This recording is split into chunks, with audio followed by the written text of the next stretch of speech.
The 10th of June, 1963, 9:15 p.m. Small's Paradise. I'm about to tell you about the most terrifying dinner invitation in organized crime history. Eat, Bumpy Johnson said, pushing a plate of ribs across table 7. The man sitting across from him was shaking so badly he could barely hold his fork. His name was Marcus Henderson, but everyone called him Smooth. And for 11 years, Smooth had been living a lie. Smooth thought he'd gotten away with the perfect betrayal. While Bumpy rotted in Alcatraz, Smooth had stolen his empire, sold his secrets to the Italians, and built himself a kingdom on the bones of his mentor's trust. For 11 years he'd slept peacefully in silk sheets, counting money that should have been blood money. But now Bumpy was back. And when Bumpy's hand moved toward his waistband, when he pulled out that straight razor and laid it on the white tablecloth, Smooth finally understood. This wasn't dinner. This was Judgment Day. You think betrayal has no consequences when the betrayed is locked away. Think again. Because what happened at Table 7 that night sent a message that echoed through every criminal organization from Harlem to Sicily. Some debts can only be paid in blood and public humiliation. Let me take you back to where the story begins. The 7th of June, 1963, after 11 years in Alcatraz, Bumpy Johnson walked out carrying everything he owned in a paper bag. 56 years old. Gray threading through his hair.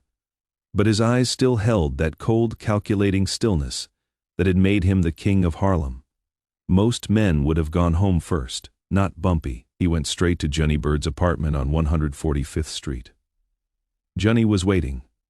63 years old now, gray-haired, but loyal to his last breath. "Give me names," Bumpy said. Not even sitting down, Johnny had a list ready. 15 names of men who'd gotten rich while Bumpy was locked away. But one name made Bumpy's jaw tighten like a steel trap. Marcus Henderson. Smooth hadn't been just anyone. He'd been Bumpy's protégé, a sharp young hustler that Bumpy had taken under his wing in 1947. Bumpy had taught him everything, the numbers game, how to run policy banks, how to command respect. He protected Smooth when Dutch Schultz's old crew came for revenge. When Bumpy got arrested in 1952, he trusted Smooth to hold things together, send money to his wife.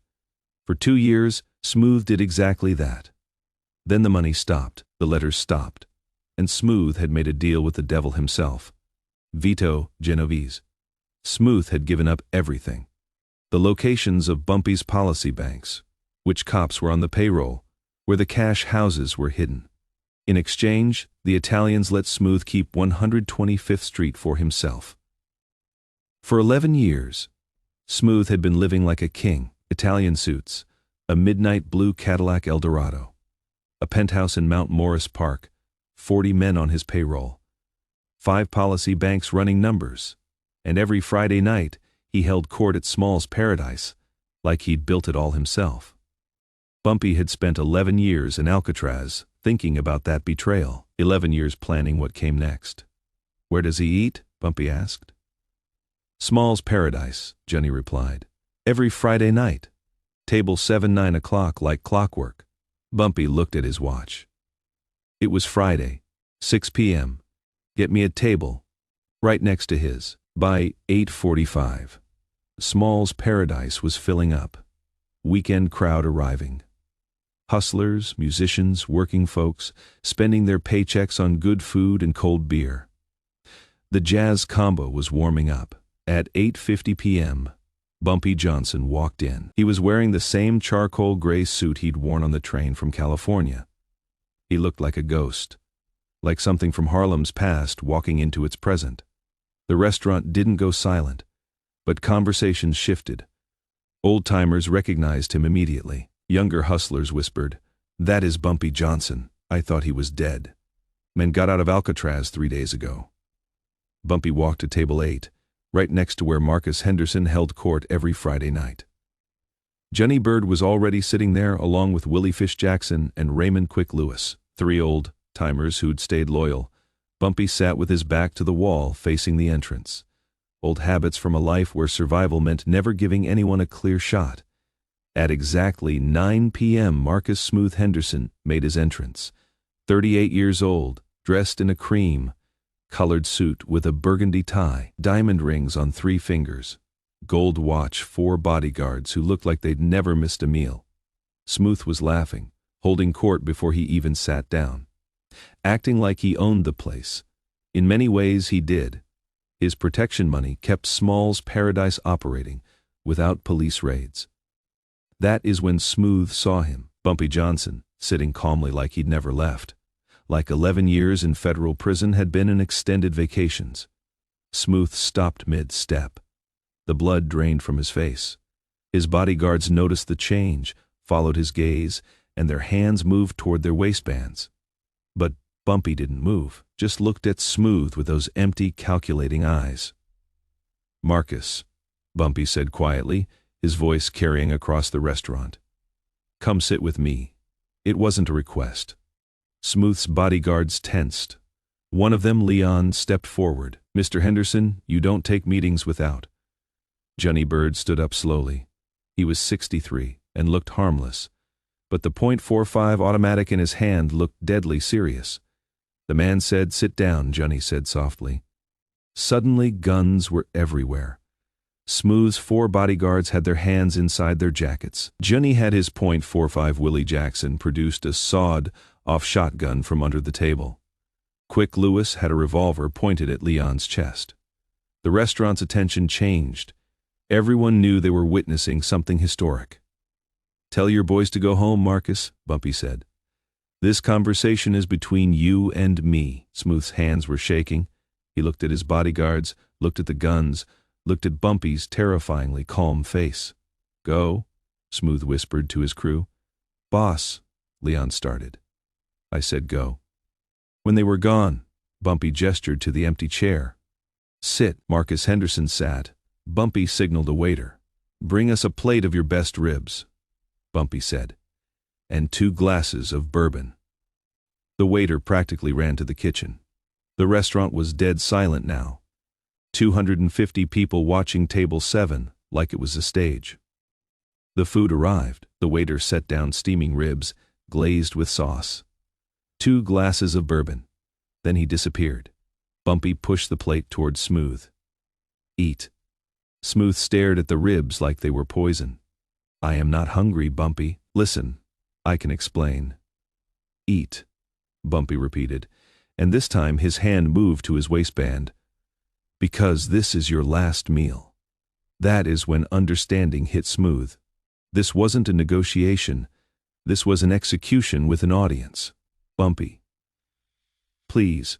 Smooth's voice cracked. "I had to survive.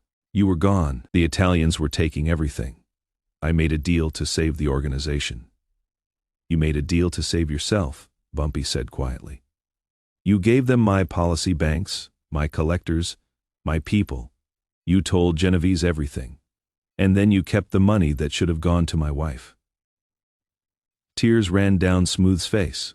"I was going to make it right. I was waiting for you to come home. I've been home for 3 days, Marcus. You didn't come see me, didn't send word, didn't send money to May." Bumpy leaned forward.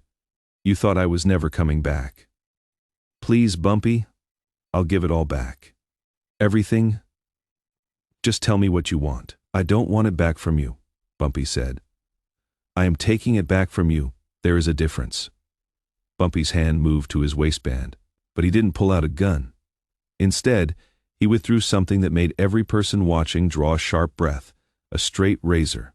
The same blade he'd carried since 1935, the same steel that had convinced Lucky Luciano to respect Harlem's independence. Bumpy unfolded the razor slowly, letting the steel catch the light. "You know what the Romans used to do to traitors?" Bumpy asked conversationally. "They'd make them eat their last meal in public. Then they'd execute them where everyone could see." Smooth was hyperventilating, his eyes locked on the razor. "I am not a Roman emperor," Bumpy continued, "but I am Harlem, and everyone in this restaurant needs to understand something." He raised his voice so every person could hear. "When I went to Alcatraz, some of you forgot who built this neighborhood. Forgot that respect isn't something you take when no one's looking. It is something you earn through loyalty and honor." His gaze fixed on Smooth. Marcus Henderson forgot. So now he is going to help me remind everyone. Bumpy stood up. Smooth tried to bolt, but Johnny was behind him instantly, gun pressed against his spine. "Stand up," Bumpy ordered.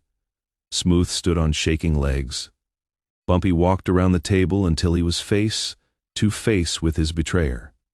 Then, with the entire restaurant watching, Bumpy raised the razor towards Smooth's throat, but not to kill, to mark. In one quick, precise motion, Bumpy drew a thin line across Smooth's left cheek, not deep enough to be life-threatening, but deep enough to scar, deep enough to ensure that every person in Harlem would know Marcus Henderson as the man who'd betrayed Bumpy Johnson. Smooth screamed. Blood ran down his face, staining his expensive suit. "That is so you remember," Bumpy said quietly, folding the razor. "Every time you look in a mirror, you'll see that scar, and every person who sees you will know exactly what you did." Bumpy addressed the room. "You've got 24 hours to leave Harlem," he told Smooth. "Take whatever you can carry. If I see your face after tomorrow night, I won't be this generous." He turned to the entire restaurant. "The rest of you, Bumpy Johnson is back. The rules are the same as they always were. Pay what you owe. Keep your word. Protect your people." Bumpy Johnson walked out of Small's Paradise at 9:47 p.m. He left Marcus Henderson bleeding at table 7, left 250 witnesses who would spread the story across Harlem by sunrise. By dawn, every hustler and street soldier in Harlem knew the king was back. Marcus Smooth Henderson was on a bus to Philadelphia by noon, carrying his scar and his shame.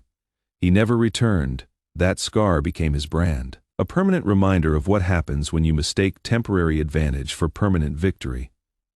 Within 72 hours, 3 other men who'd carved up Bumpy's territory quietly disappeared from Harlem. The Genovese family sent a captain to negotiate. The meeting lasted 4 minutes. Bumpy's terms were simple: 2 weeks to pull out of Harlem. Everything north of 110th Street is mine. Non-negotiable. The Italians left without arguing. Within 6 months, every piece of Bumpy's empire was back under his control. Not through war, through fear, respect, and calculated power. The night at Small's Paradise became Harlem legend, about how Bumpy didn't need an army or speeches. He walked into a restaurant, faced his betrayer, and with one razor and 250 witnesses, reminded everyone who really ran Harlem: you can lock a man up for 11 years.